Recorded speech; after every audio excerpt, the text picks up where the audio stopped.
he had to wear a veil. Well, Tina and I just got back from Israel this past Tuesday, and I don't know if you can see it, but I still feel like I'm glowing. Because we spent 11 glorious days in the Holy Land, 11 glorious days in the place that we call our home, 11 days with 47 other people.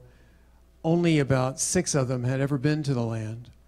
And so not only were we blessed by being back home in the land of Israel, but we were being blessed by introducing 40 people to the land of Israel, to the place where our Messiah lived, ministered, walked, and to the place that he'll return. That's right, he's not coming back to the White House. I was going to say something, but I'm told I get too political, so I won't say that. He's not coming back to Moscow. He's going to step foot on that Mount of Olives. The mountain's going to quake. The Golden Gate will open up. And he'll take his, say it with me, rightful place in the sanctuary on the Temple Mount. I don't care what's there now. And he will rule and reign for 1,000 years. And who knows, it may be sooner than we think. But I still feel the glow. And you know, I was told that I was going to be delivering the message here this morning about 3 months ago. And usually I go, okay, this is what I'm going to talk about. I mean, last year was easy. How many of you were here last year? It was Shavuot. So you speak on Shavuot. But guess what? Shavuot was 2 weeks ago. So that doesn't work this year. Besides, half of you heard that message already. And so I said, Lord, what do you want me to speak on? And sometimes God answers like this. And sometimes God answers like this. You're not ready to hear it yet. And I wasn't ready to hear it. And so I went to Israel, May 11, without a message to bring. And I said, God, I guess you're going to tell me what to bring. And guess what? God came through.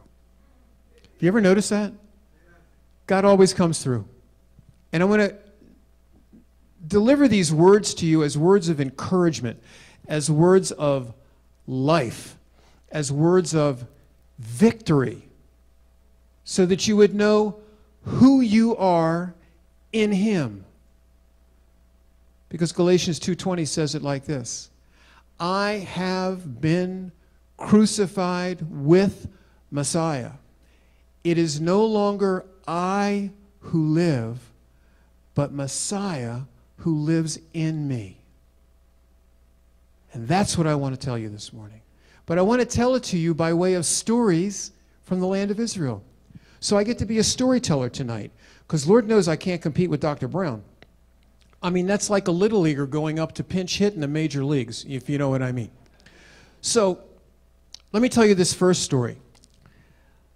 Last Sunday, B'Yom Rishon, Sunday, B'Yerushalayim, in Jerusalem, in the area called the City of David. How many have been there? It's near the southern steps. We started our day in Jerusalem. Now, I've led many, many tours to Israel. As a matter of fact, if you haven't gone yet, mark on your calendar next June, because I'll be taking another tour. And if you want to go, before you leave this weekend, give me your name and email address, and I'll make sure you know exactly when the dates are, because I'll be able to tell the dates by the end of June.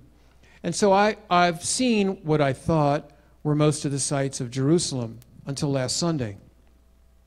We started out at the City of David. For those of you who have ever been there, you know they have a wonderful video presentation, which is done for the tourists, but it's really well done. And then you go for the necessary potty break. By the way, if you ever want to be a tour guide in Israel, the first requirement is you have to know where the bathrooms are at every stop. In Hebrew, they're called shirutim, which comes from the word service, which is very appropriate. And from the video to the bathroom, then we start, which would normally be the route down Hezekiah's tunnel.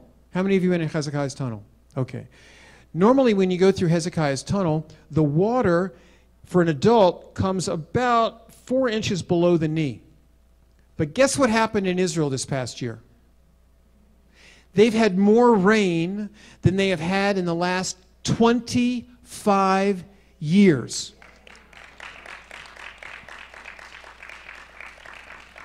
When we went to the Tel Dan Nature Reserve, there's a little bridge that you walk over the Dan River, and every year I ever lived in Israel, and every time I ever walked that bridge, and every tour I ever took over that bridge, there was a trickle of water down under the bridge. This year there was a waterfall going down through that bridge. When you go to the Sea of Galilee it's all right. When you go to the Sea of Galilee at the hotel that we stayed on, which is the Ron Beach Hotel, which is right on the Sea of Galilee, as the steps go down, the water came up above the bottom step.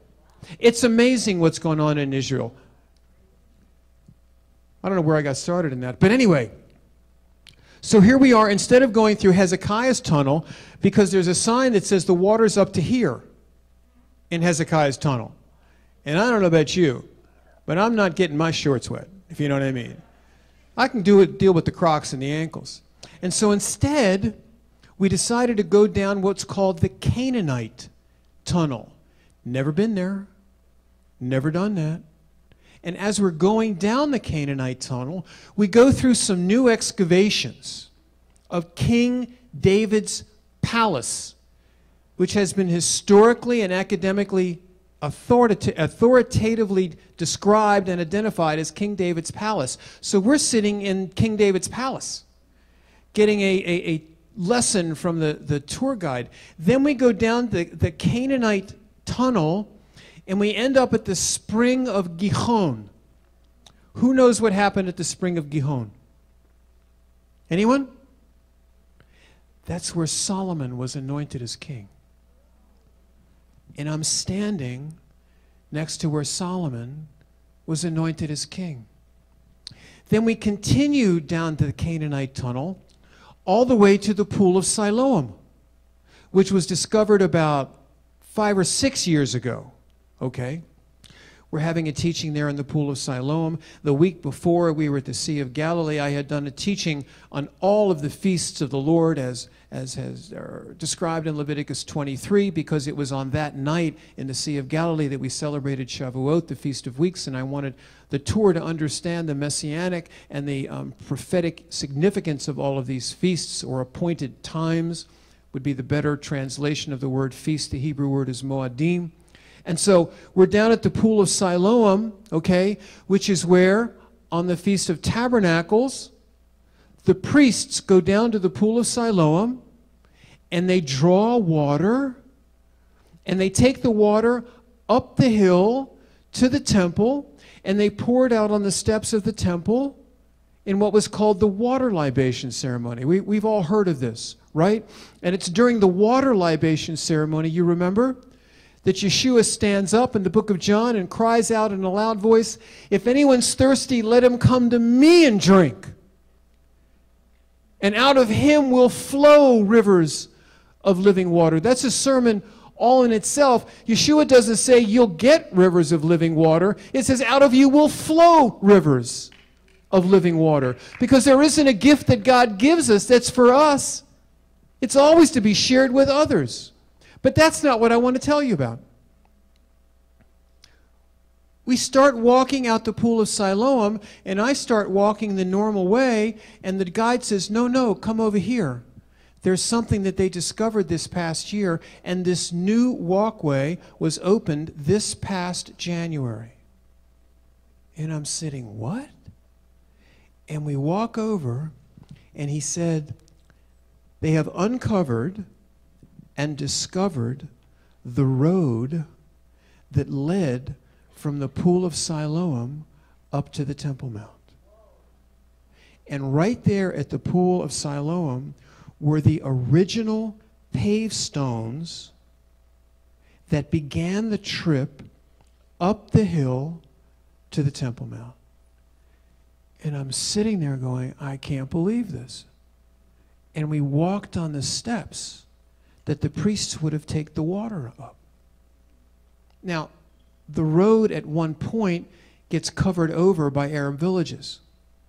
But underneath the road is what was a sewage drain that in the year 70 AD, those who tried to survive the destruction of the temple by the Romans, tried to walk the sewer tunnel to get out of the city, and the Roman soldiers actually came by and they punched holes in the street to get to the tunnel, and the tunnel, at times, it's this wide. I mean, we're talking like walking like this and turning sideways to get through, and they would locate the Jewish people trying to escape, and they would take spears and kill them so that they couldn't escape. We walked all the way up the hill through this tunnel, and then we came out, and all of a sudden I look up, and there's Robinson's Arch on the southwest corner of the Temple Mount. And I said, God, are you kidding me? It was one of those moments